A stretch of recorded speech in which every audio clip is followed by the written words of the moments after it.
Le grand dialogue. Sigika Foba. Le grand dialogue, l'émission de débat du studio Tamani sur votre radio. Shenibiro. Halud Mauni. Shenibiri. Sigika Foba. Le grand dialogue. Le grand dialogue. Mesdames, Messieurs, bonsoir. Merci de nous recevoir chez vous. Le forum de la presse d'aujourd'hui, le rendez-vous des confrères journalistes, débat de 3 sujets.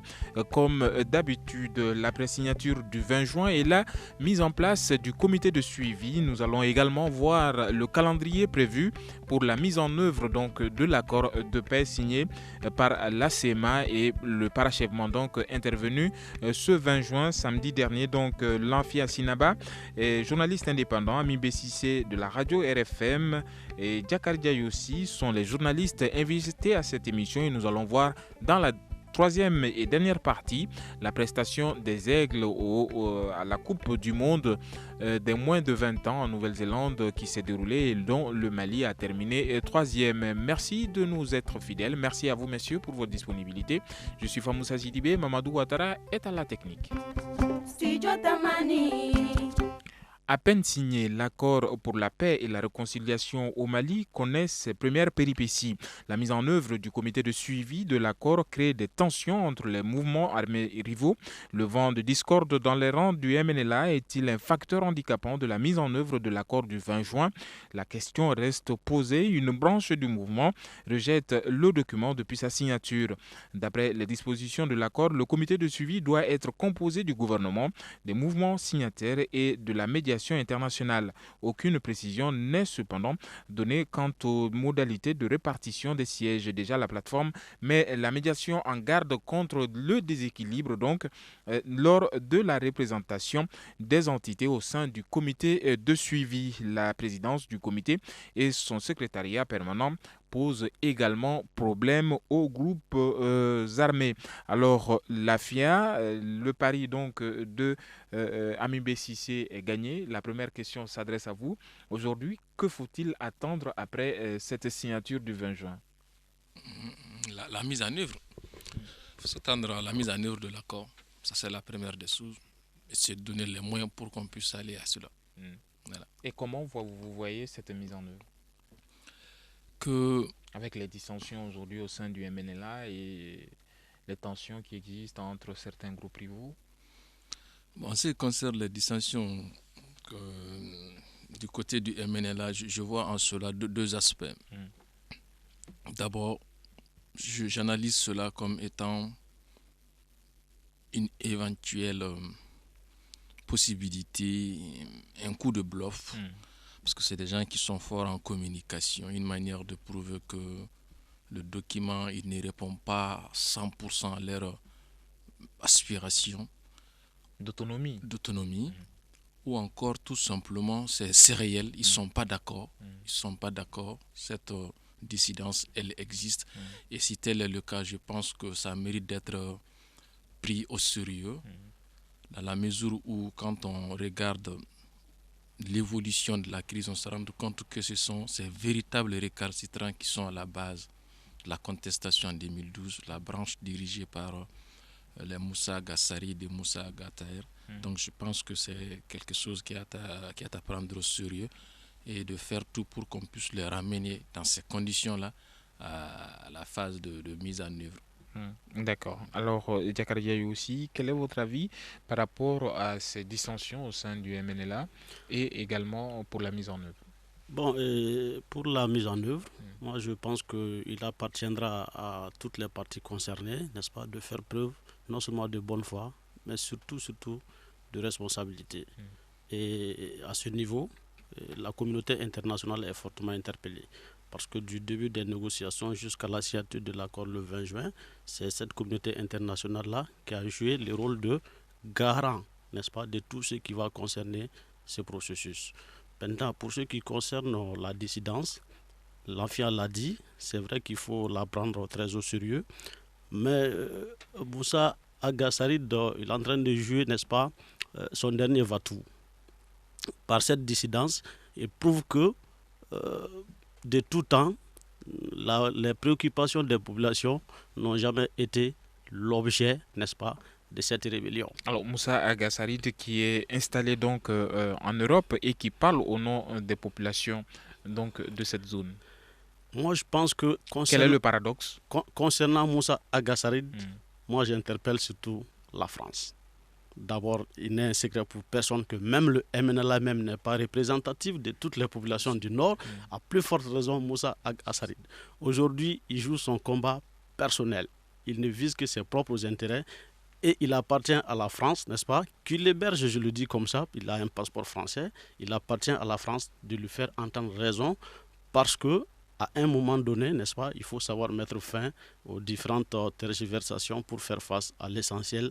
L'essentiel, c'est quoi? C'est le retour de la paix pour faire face, n'est-ce pas, au développement du Mali et particulièrement des régions du Nord. Merci Diakaridja Ayossi, journaliste indépendant. Alors, Amin Bessissé de la radio RFM, votre avis sur la mise en œuvre et cette dissension au sein du MNLA?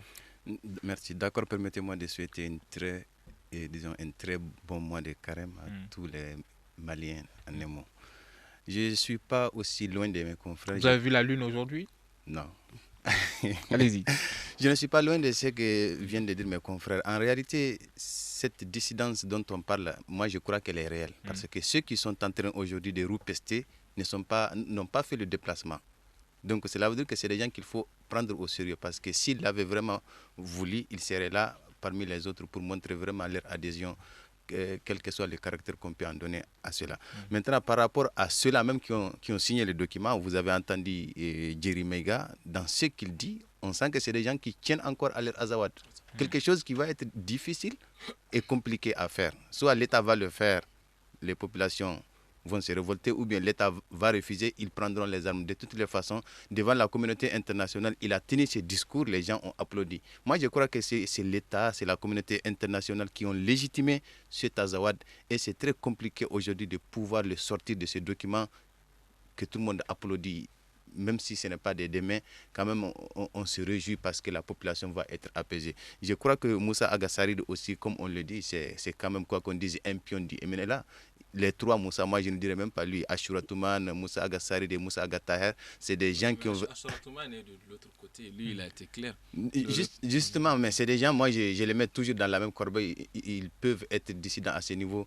Et quand on écoute même Amberi, on voit que vraiment... c'est compliqué, il faut prendre cette histoire au sérieux. Ce n'est pas réglé, bien que le document soit signé. Alors, l'absence de Bilal Al-Sherif, même si les représentants que nous avons reçus ici au studio Tamani disent que tous les MNLA parlent d'une même voix. Est-ce que l'absence de Bilal Al-Sherif lors de la signature, lors du parachèvement de cet accord le 20 juin dernier, est un signal de désaccord également? Je ne pense pas, parce qu'il serait très facile de dire que c'est un signal de désaccord dans la mesure où tout le monde ne peut pas être présent. Ça, on est d'accord avec cela. Il peut ne pas être à Bamako et être d'accord. Autrement dit, on ne doit pas expliquer toute absence par le rejet. Maintenant, je ne suis pas dans leur agenda, mais si réellement il n'était pas pour, je pense qu'il allait se désengager, expliquer sa position comme l'ont fait les Moussa Agasarid et Moussa Agataher. Je pense bien que nous devons à ce niveau être très très très prudents pour ne pas expliquer toute absence par le rejet, parce que ça a été le cas avec Moussa Agacharatoumane, d'après les informations que j'ai reçues auprès d'un confrère.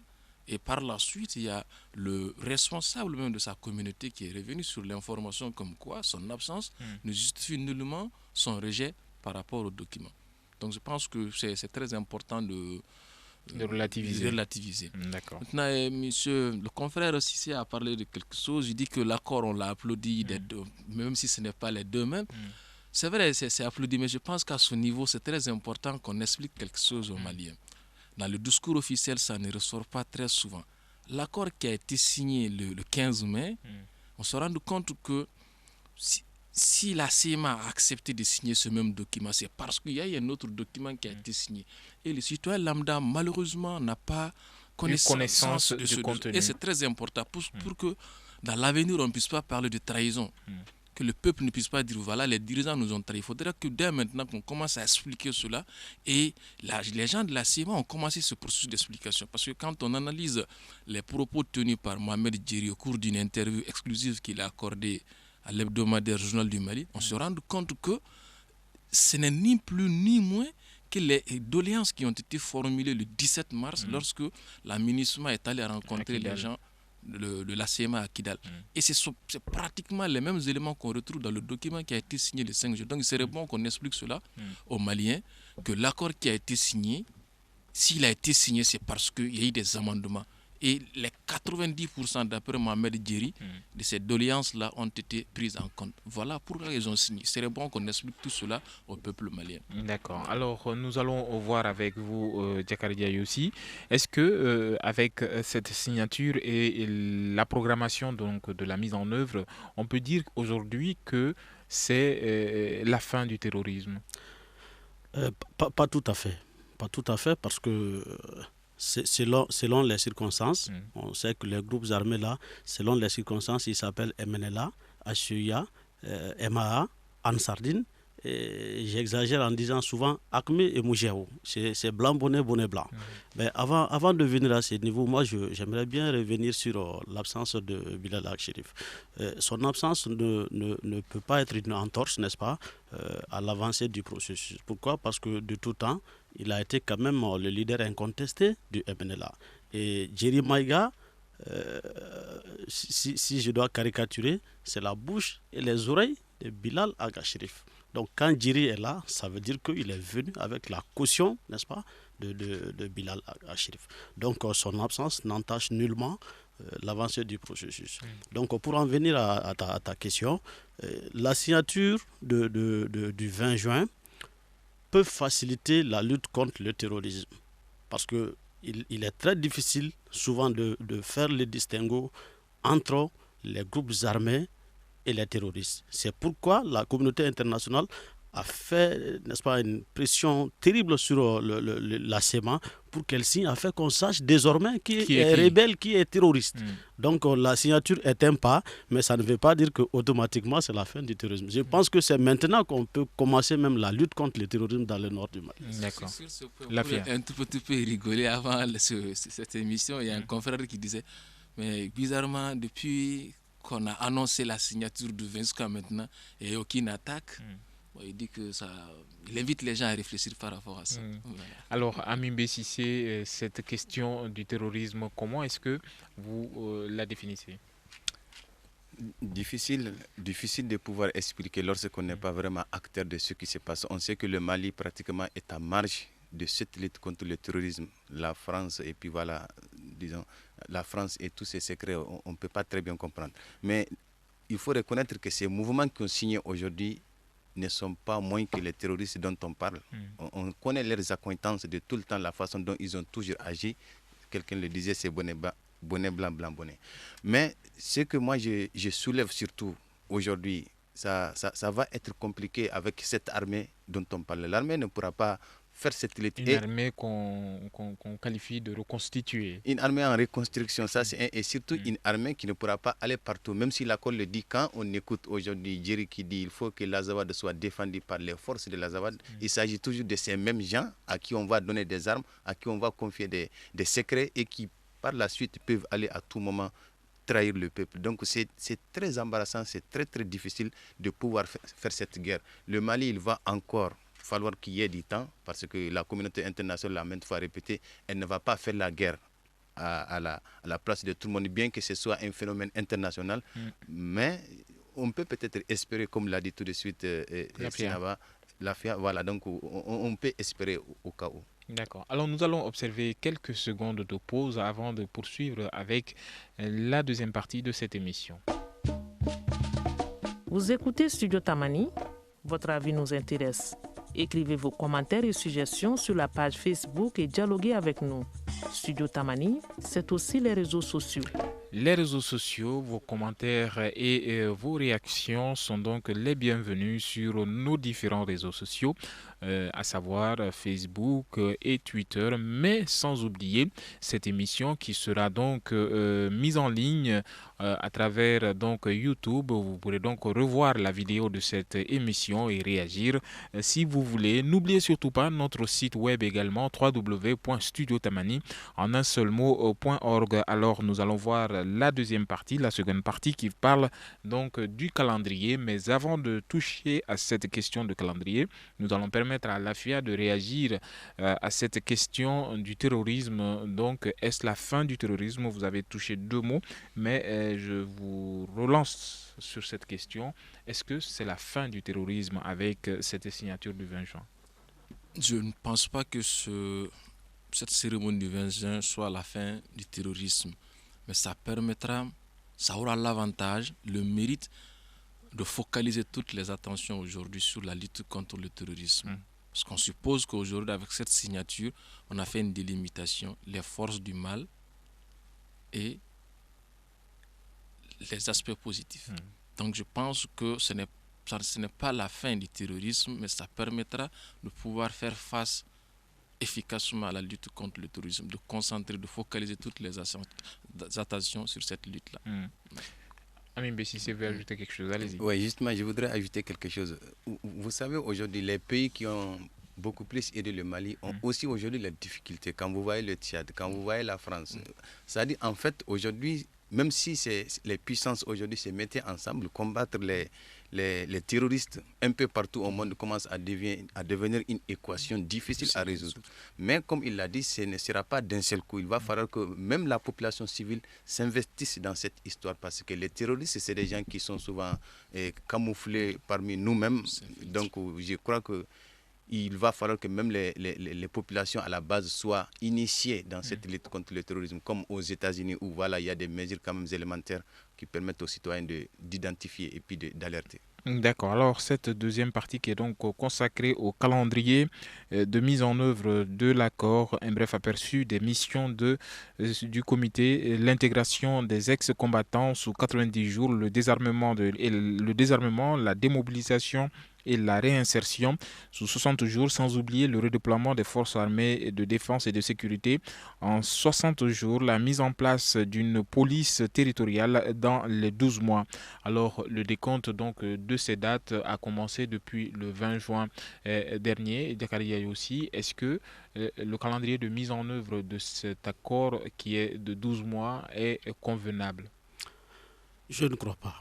Je ne crois pas, mais c'est un fait indicatif. C'est indicatif. Sinon, arithmétiquement, je ne crois pas. Pour qui connaît le fossé dans lequel les régions nord du Mali, principalement Kidal, n'est-ce pas, ont été mises. Et vous avez tantôt parlé, n'est-ce pas, des enchères de la plateforme qui menaçaient vraiment si on faisait la part belle à la CEMA. Je crois que sans soutenir la plateforme, je pense qu'à ce niveau, il va falloir que le gouvernement malien soit extrêmement vigilant. Parce que lors de la signature, le président l'a dit, il dit qu'il était ivre de joie ou de bonheur, je ne sais pas. Dans cette euphorie, il ne faut pas vraiment laisser prendre les choses à la légère. Ça va être très grave parce que c'est l'avenir du Mali, c'est vraiment l'avenir du Mali, l'existence même du Mali qui est en cause. Donc à ce niveau, je crois que le gouvernement doit être extrêmement vigilant pour ne pas prendre les choses à la légère. Alors 12 mois pour mettre tout ça en place et déjà des jours cités pour tel ou tel aspect. Amin Bessissé. Non, moi je crois qu'on ne va pas appliquer à la lettre ce qui est dit parce que ça va être très compliqué et les amis de la CMA et puis de la plateforme comprendront.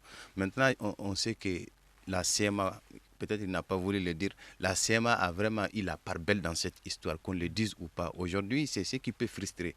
Parce que psychologiquement et puis intérieurement, il y a cette rivalité qu'on ne peut jamais enlever entre la CMA et la plateforme. Parce que vous avez vu, pour qu'ils viennent signer, ils ont exigé le fait qu'ils se retirent. Le retrait de la plateforme de Menaka. Déjà, ça montre une victoire diplomatique ou bien c'est pas une victoire d'une manière ou d'une autre de la CMA sur la plateforme.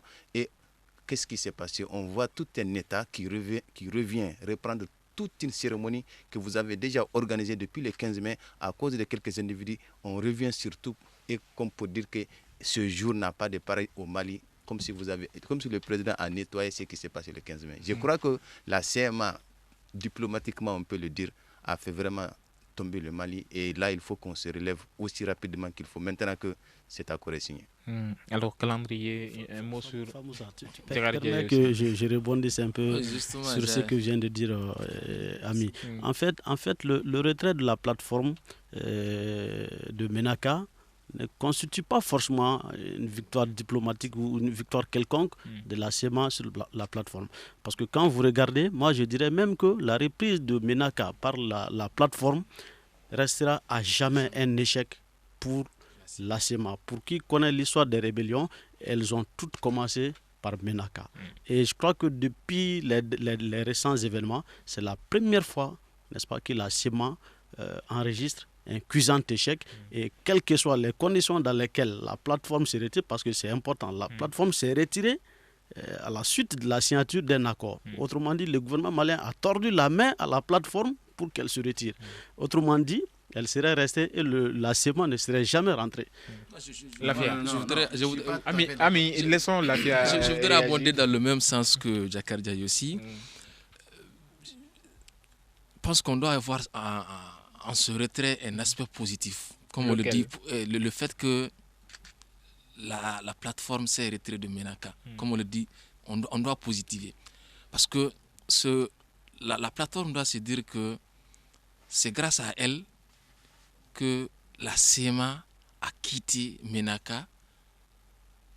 Même que le Mali a retrouvé la main. Oui, une localité qu'elle occupait depuis les événements de mai 2014. Et quand elle a chassé la CEMA, il a fallu qu'il y ait des interventions pour que la plateforme sorte. Et cette fois-ci, c'est une force censée être neutre qui occupe Ménaka. Et je pense que c'est l'occasion, plus que jamais, pour la MINUSMA aussi de prouver sa bonne foi, sa neutralité, une neutralité qui a été mise à bien des égards, de prouver vraiment qu'elle est neutre et de jouer le rôle qu'il faut. Donc je pense que l'arrivée, le retrait de la plateforme de Ménaka, il faut voir en cela aussi quelque chose de positif. Parce qu'au moins grâce à cela... Les femmes font la patrouille là-bas. Oui. Et il y a autre chose qu'on ne dit pas très souvent, c'est que l'analyse du point de vue financier laisse apparaître qu'il y a au moins deux conditions qui sont réunies pour que le gouvernement aussi puisse être favorable à ce retrait-là aussi. Alors, Amin Bessi, non, je ne suis pas du tout d'accord avec mes confrères sur ce point. Parce que lorsque j'explique, c'est très clair ce que moi je disais tout de suite. La CMA et puis la plateforme, on sait dans les conditions dans lesquelles ils ont été chassés de Ménaka. Mais cette fois-ci, ils avaient vraiment l'intention de reprendre les hostilités, même si peut-être ils n'allaient pas réussir à parvenir. Mais on a vu que ce problème a créé une véritable tension entre Chérif Ousmane Madani Haïdara et le président de la République, parce qu'il a voulu vraiment rencontrer le président, parce que les Gatchas ne voulaient pas quitter. C'est Haïdara qui leur a dit laissez cette zone-là. Alors, qui est Chérif Madani Haïdara, leader religieux de son État, a donc demandé, selon vous? Bien sûr, il l'a dit, il a tout fait pour rencontrer. Moi, je pense que le président aurait dû le rencontrer, même s'il n'allait pas faire ce qu'il lui dirait, il fallait quand même le rencontrer parce que... Il a reçu hier ou avant-hier, mais c'est trop tard. Maintenant, c'est ce que j'ai dit. C'est des choses qui... Cela veut dire que ça montre que c'était vraiment sérieux et que si ça ne s'était pas passé, la CEMA n'allait jamais signer. Cela veut dire que c'était une condition essentielle. Et si ce n'est pas par les armes, il fallait le faire d'une autre manière. Donc, peut-être qu'on ne se comprend pas. On essaie d'expliquer l'autre aspect de la situation. C'est-à-dire que il ne faut pas totalement rejeter le fait que la plateforme a quitté Ménaka. Quelque part, ça a des retombées. Parce qu'au moins, c'est grâce à la plateforme que la CEMA a quitté Ménaka par la force. Même si au début, c'était par des histoires de sensibilisation qu'il y a eu des affrontements. Au moins, c'est grâce à cette intervention de la plateforme que la CEMA a quitté Ménaka.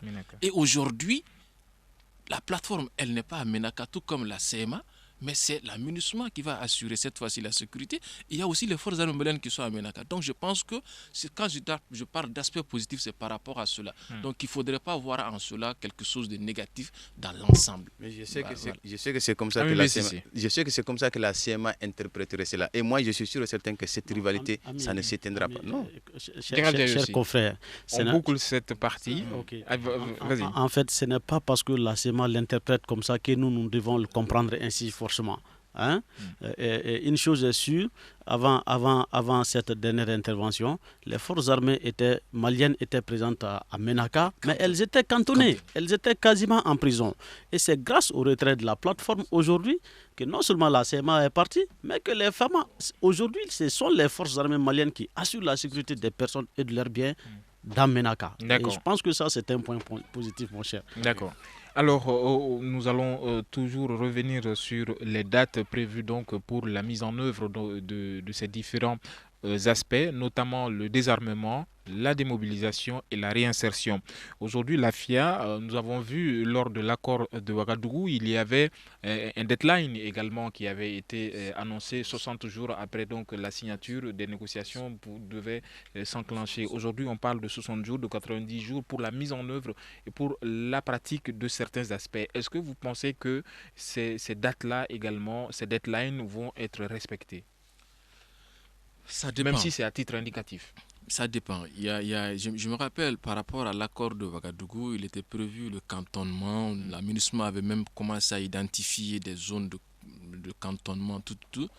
Mais l'argent qui avait été prévu, je ne sais pas quel l'argent avait été acquis, on parlait de 3 millions de dollars. De dollars, mais on ne sait pas si le fonds a été mobilisé ou pas. En tout cas, il y a eu un échec, ça a été un échec à ce niveau. Je ne sais pas si on doit appeler cela échec, parce que, en tout cas, on s'attendait à ce qu'il y ait ce cantonnement, mais malheureusement, tel n'a pas été le cas. Donc, si à ce niveau, il n'y a pas d'amélioration, je pense que c'est l'occasion de réfléchir, voir les voies et moyens qu'il faut pour qu'on puisse aller à cela, parce que sans cela, ça va être très difficile.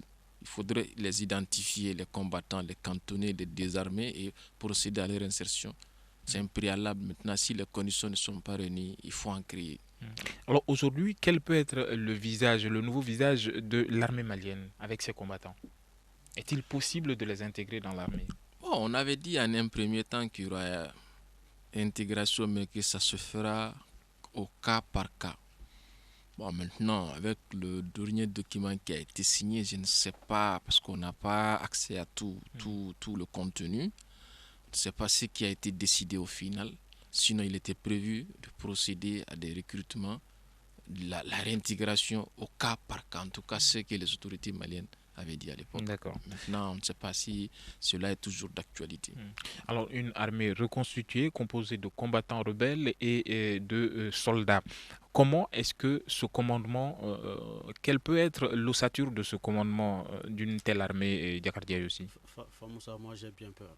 Et je suis très pessimiste. Je suis très très pessimiste parce que quand vous regardez, je me noie souvent dans la terminologie, les intégrés rebelles ou les rebelles intégrés. Chaque fois que les rébellions sont parties, l'écrasante majorité des anciens combattants qui avaient été réintégrés dans l'armée malienne ont été les premiers déserteurs. Alors, je ne sais pas le travail pédagogique ou psychologique que les instructeurs vont être amenés à faire pour que les militaires maliens puissent accepter en leur sein des gens qui, hier ou avant-hier, ont tiré sur eux. Parce que certains se connaissent. Certains se connaissent. Bon, s'il faut qu'ils retournent dans la même unité, dans une même caserne, moi j'ai bien peur. Je ne sais pas ce qu'il faut faire pour ces ex-combattants, mais sans être expert en question militaire, j'aurais bien aimé que ces gens-là, que ces ex-combattants-là soient insérés autrement dans le tissu économique, en tout cas autrement que dans l'armée. J'ai bien peur que la collaboration ne marche. À Ouagadougou, il a été question de cela, c'est-à-dire de démobilisation, désarmement, réinsertion. Mais brusquement comme ça, lorsque l'accord préliminaire était en vigueur, brusquement, je ne sais pas par quelle magie, les autorités même on fait surgir, au lieu de réinsertion, on parle maintenant de réintégration, mais de cas par cas. Bon. Suite à des pressions, on ne parle plus aujourd'hui de cas par cas, on parle de plein de choses. Bon, vraiment, ça amène des confusions quelque part. Et ça fait peur. Mais je pense que pour la paix, on va prendre ce risque-là de nous embarquer. Comme le président l'a dit, tout est négociable sauf l'intégrité territoriale du Mali. Bien, vous savez, ce n'est pas une première fois ce qui est en train de se jouer. Moi, je crois que Amadou Toumani Touré, c'est par là d'ailleurs qu'il est tombé, parce qu'il a été très très affable avec ces groupes armés. Il les a insérés un peu partout dans tous les secteurs, dans presque toutes les institutions. Mais c'est que l'accord dit, que la CMA a signé dans les arrangements sécuritaires et puis dans pratiquement tout, on dit que 80%, ça c'est un. Et deuxièmement, aujourd'hui, on nous dit que ceux qui ne veulent pas être réinsérés, qui ne veulent pas être réintégrés, c'est des gens à qui on va donner de l'argent. Ils iront faire ce qu'ils vont. Ça crée automatiquement de l'injustice parce que tous les Maliens sont libres et égaux. Lorsque vous prenez ces gens parce qu'ils ont pris les armes... Pas si on est en armes. Oui, mais justement, c'est parce qu'ils ont pris les armes. Et si demain de l'autre côté, une autre ethnie ou bien, comment on appelle ça, d'autres individus prennent les armes, ça veut dire qu'on se croirait aux États-Unis, où chacun a son arme pour défendre peut-être une partie de la patrie. Moi, je pense qu'à ce niveau, l'esprit de la pratication. Nous allons marquer une pause et nous reprendrons le cours de cette émission. Une réaction, un avis, un commentaire. Réagissez sur la page Facebook de Studio Tamani et restez connectés avec nous. Studio Tamani sur les réseaux sociaux pour vous faire entendre. Studio Tamani, les réactions sont les bienvenues sur les réseaux sociaux. N'oubliez surtout pas de faire un tour sur notre site web www.studiotamani en un seul mot.org. Aujourd'hui, le grand dialogue n'est pas totalement comme un grand dialogue, mais c'est le forum de la presse qui débat de trois sujets ayant meublé l'actualité de la semaine. Nous sommes sur le troisième point, mais juste avant d'entamer cette troisième partie, nous allons boucler la deuxième partie qui parle du calendrier de mise en œuvre de l'accord de paix parachevé donc le 20 juin dernier. Ami Bessissé, vous aviez la parole. Voilà, je disais que ça va être de l'injustice de prendre aujourd'hui la majorité des combattants de la CMA et à qui on va confier la sécurité pratiquement du Nord, même si ce n'est pas ce que l'État va faire, c'est ce que les groupes armés se sont mis en tête et dans la réintégration, c'est à eux qu'on est en train de donner le plus grand quota, on parle de 80%. Aujourd'hui, on n'est plus avec... Je vais finir. On n'est plus aujourd'hui dans une armée républicaine. Une armée républicaine, c'est une armée qui défend le territoire national. Et aujourd'hui, on parle de police territoriale. Ça veut dire quoi? Cela veut dire que chaque groupe d'hommes va défendre un territoire bien précis. Et ça, ce n'est pas du tout malien, ce n'est pas du tout national. Il va falloir qu'on retrouve la formule de créer une armée républicaine capable de défendre le territoire. Avant de donner la parole à Lafia. Tout le monde devient MBCC à mes yeux. Alors, Djagardia aussi, allez-y. Voilà, donc toujours par rapport à la réintégration des ex-combattants, je crois que déjà des chiffres ont été avancés. On parle de 9000 combattants. C'est énorme. Il va falloir chercher des ressources pour leur entretien. Et au-delà de ces 9000 combattants, on dit que sur lesquels il y a déjà 200 colonels. Et la CEMA dit que dans ces rangs, il n'y a pas d'hommes de rang. Ils sont tous officiers, au moins lieutenants. Imaginez la frustration que cela peut créer parce que dans l'armée régulière... Sans parler de la plateforme. Voilà, justement. On peut être recruté dans les règles de l'art, avoir un niveau d'instruction acceptable et passer toute sa vie sans pouvoir être officier. Sous-officier supérieur même. Donc s'il faut qu'au bout de 2 ans, des gens commencent par le grade de colonel, moi j'ai peur. Lafia. Oui, effectivement, ça fait peur. Mais comme je l'ai dit, on a voulu la paix. Mais pas à tous les prix. Pas à n'importe quel prix, la paix. Justement, dès le début, c'est ce qu'on devrait dire. Mais malheureusement, les débats ont faussé quelque part. Donc, à ce stade, qu'est-ce qu'il faut faire? Ce n'est pas parce que je soutiens, mais je parle en termes de pragmatisme. Aujourd'hui, si on refuse cela, du moment où les autorités ont accepté, on va revenir à la case de tout négocier. De tout négocier. Je ne le dis pas de gaieté de cœur, au contraire, je suis contre. On a déjà assisté à des situations pareilles. Vous croyez que ça va résoudre le problème encore? Ah, mais en ce moment, qu'est-ce qu'il faut faire? Ok, dites-nous si ça va résoudre le problème parce qu'on a déjà assisté à des situations comme ça. D'ailleurs, mieux que ça, ici aujourd'hui, on revient dans le même problème, on amène la même solution.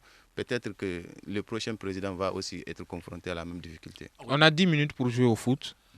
Le dernier sujet. C'est regrettable, hein, vraiment. Qu'on arrive à terme de ce volet. Oui, de ce volet, vraiment. La prestation des Aigles à la Coupe du Monde de football des moins de 20 ans, Coupe du Monde junior donc.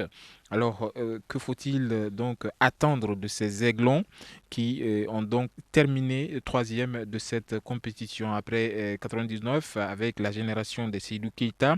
Les Aiglons du Mali ont remporté samedi dernier la troisième place de la Coupe du Monde des moins de 20 ans en battant le Sénégal 3-1. Quel avenir pour ces Aiglons, Diakardiaï aussi? Bon, d'abord, je salue cette troisième place qui vient 20 ans après celle obtenue par la génération des Seydou Keita. Donc, je ne suis pas très sport, mais je pense déjà que si cette équipe-là, elle est bien entretenue, elle peut valablement contribuer au remplacement de l'équipe actuelle. Avant de passer, je crois qu'il faut également remercier l'entraîneur Fanyeri Diarra, parce que de mémoire de Malien, ça n'aurait pas marché, on aurait dit que c'est Fanyeri qui est nul. Et maintenant que ça a marché, j'entends rarement parler de lui, mais moi je voudrais lui dire chapeau.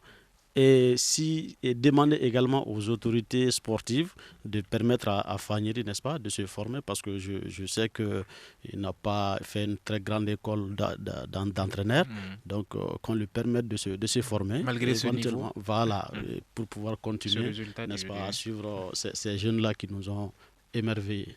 Ami Bessissé. Oui, je suis entièrement d'accord avec lui. L'entraîneur est toujours responsable d'une victoire ou bien d'une défaite, il faut s'assumer. Sans oublier le gardien. Le gardien. Mais vous voyez, lorsque les Maliens se réveillent au fond de la nuit pour assister à un match de football, ça veut dire qu'ils en sont vraiment mordus. Et l'équipe, c'est une équipe vraiment qui est complète dans tous les sens, dans tous les compartiments du jeu, dans la circulation, dans la technicité. Vraiment, c'est des gens qui ont joué avec le cœur. Et moi, le fait d'avoir été battu ne me fait pas trop mal parce que c'est l'équipe victorieuse enfin qui nous a battus 2 fois. Et la première fois c'était 2-0, la deuxième fois c'était 2-1, c'est qu'il y a eu une évolution. Mais je crois qu'il faut aussi que la fédération, qui connaît quelques difficultés et quelques tensions, puisse être vraiment assise dans son socle parce que le football malien, quoi qu'on dise, a des lendemains meilleurs et surtout ces juniors, il faut vraiment que l'État les accompagne. Si d'ailleurs on pouvait mettre tout ce qu'on va mettre chez les juniors là, qu'on mette ça chez eux là, je crois qu'ils peuvent encore faire mieux. Mais c'est vrai. Qu'est-ce qui s'est passé avec les juniors? C'est des gens qui se croient professionnels. C'est des gens qui se croient au-dessus de la mêlée. Et quand ils viennent, la façon dont ils jouent dans leur club, ce n'est pas de cette façon qu'ils mouillent le maillot pour l'équipe nationale. Et c'est dommage. Si tout le monde jouait comme Seydou Keita, ce n'est pas pour l'argent qu'ils jouent. Mais vraiment, ils jouent pour le Mali. Mais d'autres, vraiment, c'est de la démonstration qu'ils viennent faire. Et la fédération, c'est de l'affairisme. Parce que les joueurs qui donnent de l'argent, ce sont ces joueurs qui sont retenus. Donner de l'argent à qui? On donne de l'argent à la fédération, aux responsables, pour qu'ils puissent être sélectionnés. Si c'est des secrets que tu n'as pas... Vous avez les preuves? Bien sûr, ce que je dis, ce n'est pas aujourd'hui, ça ne date pas d'aujourd'hui. C'est des choses qui sont très claires. C'est de l'affairisme. Beaucoup de joueurs font des affaires pour être sélectionnés. Et il va falloir que c'est la chaîne. C'est des cadeaux qu'on amène. Des cadeaux. Des cadeaux mérités. Alors, ces Aiglons ont terminé dans le carré d'as de la CAN des juniors. Et là, ils vont terminer 3e de la Coupe du Monde derrière le Brésil et la Serbie. Moi, je suis très content, franchement, par là. Bien vrai que je ne suis pas trop amateur de football, mais quand c'est le Mali qui joue, je m'y intéresse. Maintenant, je reviens un tout petit peu ce que Yossi a dit, et puis un peu MBC a dit, c'est que c'est de donner l'opportunité à ces jeunes-là de continuer. Parce que je me suis renseigné, on me dit qu'ils sont bien, très bien. C'est une équipe qui est au top. On ne peut pas dire, voilà, un tel élément est bien, l'autre, non, ils sont tous bien. Donc, de faire tout pour qu'ils puissent continuer ensemble, vraiment former une équipe nationale, pourquoi pas dans l'avenir, et pour se faire créer les conditions qu'il faut, et éventuellement obtenir d'autres trophées. Parce qu'on en a besoin, et que cette victoire puisse servir de levain pour les dirigeants au niveau, à notre niveau, vraiment de revoir, parce que MBC a tantôt parlé de la crise au sein de la fédération. C'est vraiment une crise, à mon avis, qui n'avait pas sa raison d'être. Parce que quand j'ai interrogé les confrères qui sont dans le domaine du sport, je me rends compte que c'est surtout pour des intérêts personnels, non pas pour l'épanouissement, l'essor du football malien. Et là, c'est regrettable. Vraiment que cette victoire-là puisse servir d'inspiration pour eux, pour aller vraiment au-delà de ces querelles intestines, penser au Mali, au football malien. Et surtout à l'avenir de ces jeunes-là. Alors, on a parlé de cette question d'arbitrage. Est-ce que l'arbitrage défavorise les équipes africaines à un tel niveau comme la Coupe du Monde? D'ordinaire, chaque fois qu'on parle d'erreur d'arbitrage, moi je me disais que les gens cherchent la petite bête. Mais très honnêtement, pour ce qui concerne l'élimination du Mali lors de leur deuxième match contre la Serbie, l'arbitrage nous a beaucoup défavorisés. Et à ce niveau, je ne sais pas ce que les autres font. Je ne sais pas si c'est un lobby qu'il faut faire à l'avance. Je ne sais pas, comme l'a dit Ami B, si il faut rencontrer l'arbitre avant le match. Voilà, des choses de ce genre. Sinon, je crois que l'arbitrage nous a défavorisés. Oui, mais c'est possible ce qu'ils viennent de dire. Dans un contexte où la FIFA, l'institution internationale qui s'occupe de football, par des scandales, plongée jusque dans le tréfonds de la corruption. Moi, je crois que c'est des situations souvent qu'il faut imaginer. Mais il faut toujours être perfect parce que l'arbitre, c'est un individu. Il faut prendre une décision à la seconde. Il n'a pas ce ralenti que nous avons devant l'écran pour pouvoir juger. C'est pourquoi on a envie de réformer pour amener l'arbitrage à 5 arbitres. Ça, peut-être, ça peut changer mieux les choses dans l'avenir. Un mot sur l'arbitrage, Lafia? Non, c'est pas tellement dans mes habitudes de m'en prendre aux arbitres. Parce que je me dis qu'un match, ça fait 90 minutes. Mais le match, personnellement, je ne l'ai pas suivi. Mais à la lumière des commentaires que j'ai eus, je pense bien que l'arbitrage, ça a péché. Est-ce que les équipes africaines sont défavorisées à un tel niveau de compétition comme la Coupe du Monde? Non, je ne pense pas à ce niveau que ça soit fait de façon typique. Ciblé par rapport aux équipes africaines. Ça m'étonnerait que ce soit le cas. Alors, un mot peut-être sur les entraîneurs. Les entraîneurs locaux sont souvent mis de côté, mais quand ça ne va pas, on fait appel à eux. Est-ce que vous pensez que c'est une bonne option, Lafia? Je pense que ce n'est pas juste. Quand, par exemple, le cas Faniri, il est là aujourd'hui, c'est un bon résultat qui est là. Voilà, ces jeunes-là, quand ils continuent à arriver à un certain niveau, on fait appel à un entraîneur blanc.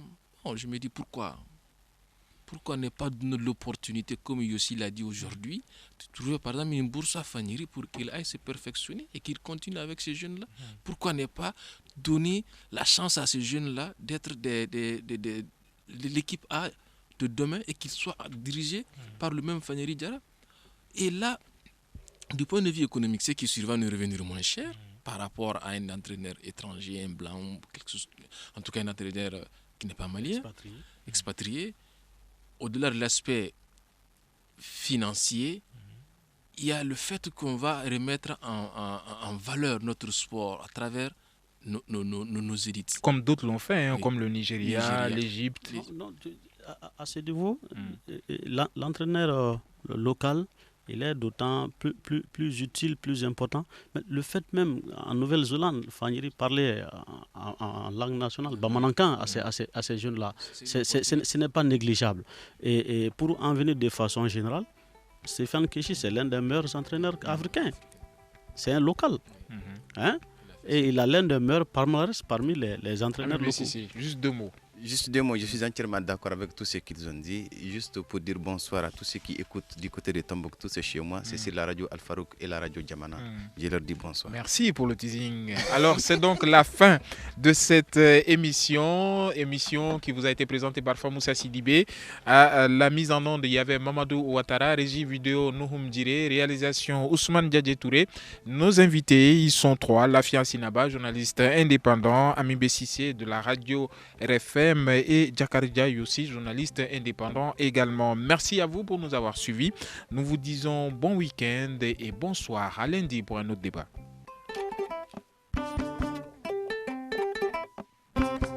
Le grand dialogue. Sigi Kafoba. Le Grand Dialogue, l'émission de débat du studio Tamani sur votre radio.